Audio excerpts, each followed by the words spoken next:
Welcome to the third part of this series, Employer Branding, the New Talent Game. In this part, we're talking about applying marketing principles to HR strategies. We have Rolly once again with us, who's done this and who's going to share a lot of insights on applying marketing to HR. So, Rolly, thank you for joining us today again. Hi, Roshan. Glad to be back. Thank you. Pleasure. So, Rolly, you've been in this role from a very long amount of time, right? And you understand marketing, you understand HR. Now, they're two very different roles, right? How do you merge the two for creating strategies to attract, retain, engage quality talent effectively? Absolutely, Roshan. Thanks for the question. And I think this question is very close to my heart, specifically because in my career, I have played roles into marketing and now into HR and also communications throughout, I think, which brings the two together, acting as a solid bridge.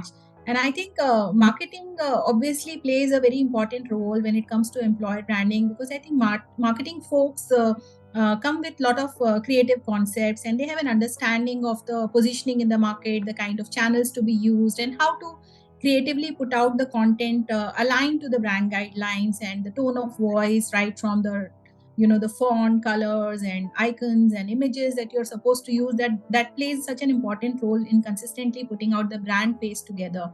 But when it comes to employer branding, I think what we are putting out there is basically the EVP of the organization, the employee value proposition, the kind of benefits, tangible, intangible, that we offer to candidates, right? And I think HR folks naturally are very close to employee and they are the ones who carry out the employee experience in the organization. They are the ones who understand what is the USP and what will attract the prospective candidates that they are trying to seek, right?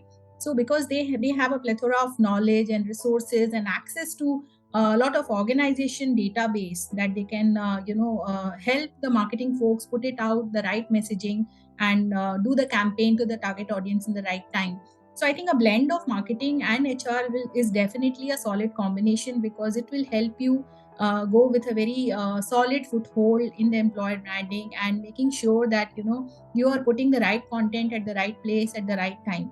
And also there are some basic marketing principles that can be very effectively applied to employer branding, something like segmenting, which is you segment the candidates that you're trying to attract into different categories. Now that we're talking of diverse, maybe across age groups, across genders, and different set of categorization, which will help you be very focused and be very strategic when you try to do some campaigns on this set of candidates to attract them. Then you target a specific set of candidates with a lot of positioning that obviously through the marketing brand materials we can put it out there, and you position the USP of the organization that the HR folks can bring out to this candidate. So that really makes it very effective campaigns, and employer branding can be successful and show some KRAs in the long run by a perfect blend. True. So that's how is your version of how marketing and HR can play together, keeping the larger picture. Absolutely. And true success can be achieved with effective collaboration, definitely. True, absolutely. And I think the year 2023 is a lot about collaboration. That's absolutely, you said it. True. Now, really interesting that you mentioned that, company branding and employer branding go hand in hand, right? Can you elaborate on how each helps the other? How do they help each other?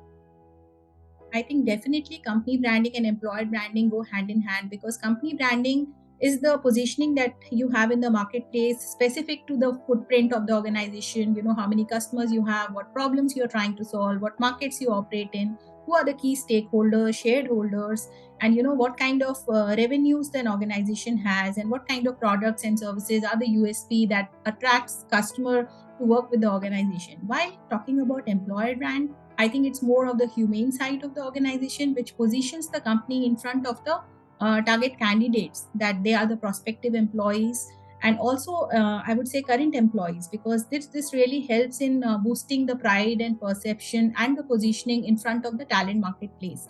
So I think they really have to work hand in hand because I really believe employee is the new customer and culture is the new business. And I think gone are the days when you can just send out an email to your employees. I think each communication even to the employees is kind of a campaign which is meant to pull the candidates and pull the employees towards the brand rather than just doing like push kind of communications or marketing. So gone are those days.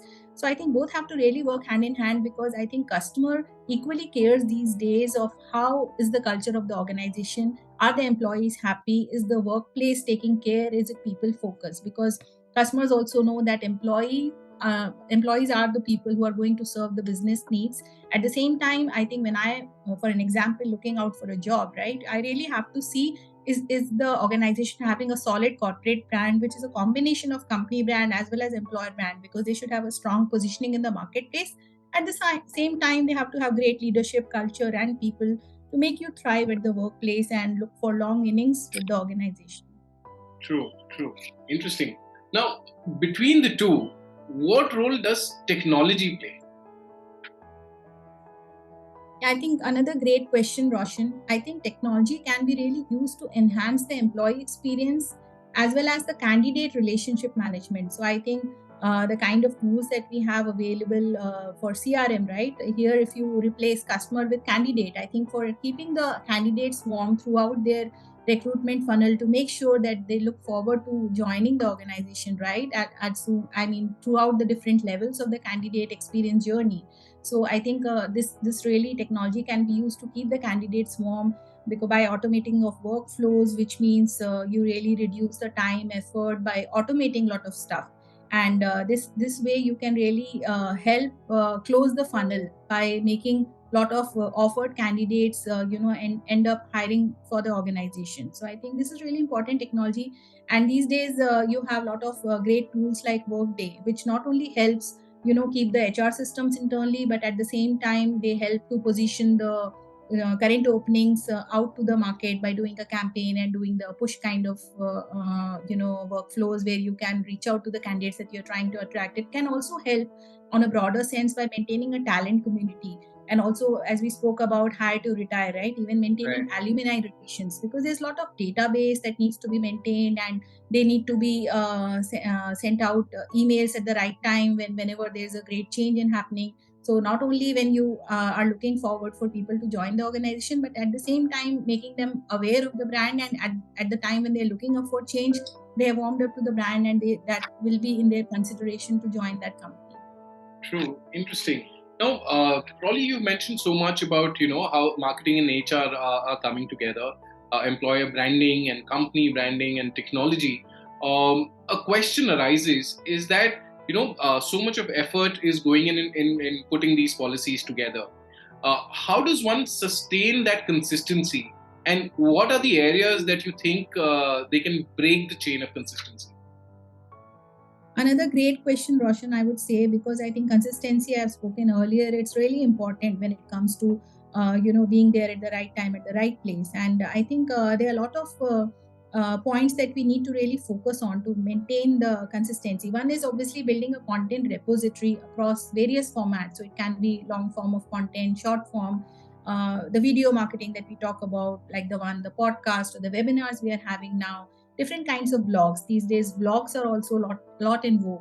And then white papers and career portals, social media channels, doing a lot of PR and press coverage, event sponsorships, awards, benchmarking, employee showcases, so you name it. I think all of these effectively contribute towards building a solid employer brand. And it's very important to have a sustained chain of content streaming through your various channels at periodic intervals to keep the candidates warm and keep your follower base warm. And you have to be the top of mind recall and be there whenever they are looking out for some relevant content. Your feed should show up in their scrolling screens.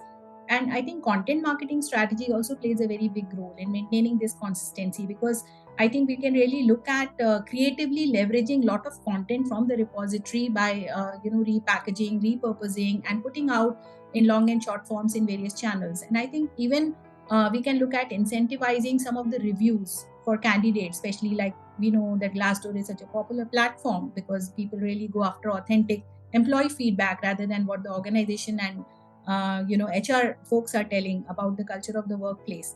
But obviously, having said that, I think the second part of your question, there are some areas which can break the chain. And I think what we creatively need to do is to plan backwards, have a time management in place, and have a lot of data bank from where you can tap in cases where you go through some org priority changes or there's a lean phase. the holiday season and weekends, where it might be a challenge to find the stakeholders and spokesperson to engage with the audience. At that time, I think these repository really comes in handy. So I think you have to maintain that workflow by planning backwards, and also we can leverage some of the tools and automated workflows for this process. So, Rolly, thank you for saying that. Now, you mentioned so many things about how marketing and HR are playing the roles together, how the company branding and the employer branding go hand in hand, technology, the consistency aspect. Now, in spite of all of this being in place, right, what could still go wrong, and how could we avoid it?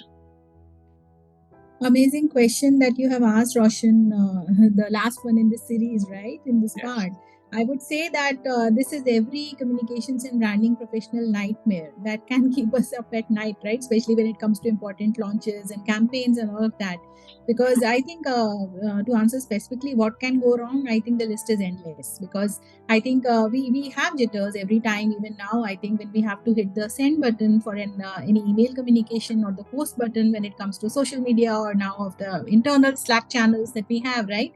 Because Right. I think the list is endless. We really have to make sure, right from the fonts to the brand guidelines alignment to leader titles and a lot of imagery that you use. It should be fresh and current, and the current employee base database have to be referenced to, and we have to keep all the stakeholders that we work with in alignment in check. Because I think there's a specific tone of voice for every brand that we follow. And nowadays, even we are working with a lot of industry partners, agencies, and vendors to make sure that they are closely knit with you in terms of the what the organization is thinking, and what is our go to market strategy when it comes to employer branding, the kind of positioning and collaterals that we are putting up out there, right? So Right. I think there are a lot of things that are at play, and a lot of dynamics. Because we really have to put out things in time. Nobody is really interested in hearing about things that happened a month back. So I think we have to turn things around while they are happening, and live streaming and all of that. We are in that era, right? So I think how we can possibly avoid is obviously, I think the good old rules of plan ahead, time management, and build a content repository, as I've answered in the earlier question, right? Right. Because also another thing that we have to really keep in mind, for such a kind of delivering the kind of work that we do, we work with a lot of creative folks, and they really have their ways of thinking, personality, and there can be ego clashes. Because we all know English is a funny language. There's no right or wrong there. And I mean, one color and one image might look fabulous to one leader, while the other person might not like it. There are a lot of personal preferences at play. So how do you balance all these perceptions, and how you keep your creative folks happy while giving respect to the kind of work that they are delivering, keeping them motivated, delivering things on time? I think all of these play a role. So we really have to plan ahead, and proactively be in touch with all the stakeholders to understand what initiatives are coming up, what are the programs for which we need to create visibility, so that we can get buy-in early in, and give various options so that people have a choice of their preference, and accordingly we can develop the brand materials and collateral, so that it suits different perspectives as well. True. Interesting. So my take is that there will always be something that can go wrong, but I think planning and preparing is the key, and being ready for whatever may come up is the key aspect of facing any of Yeah, these. be on your toes and expect the unexpected is what True. I Yeah. can say. True. I think very well put. Great. Well, Great. Rolly, thank you so much for sharing your perspectives again on applying marketing principles to HR strategies. I think that this was a wonderful session with you. I really enjoyed it as well. Thank you, Roshan. Thank you.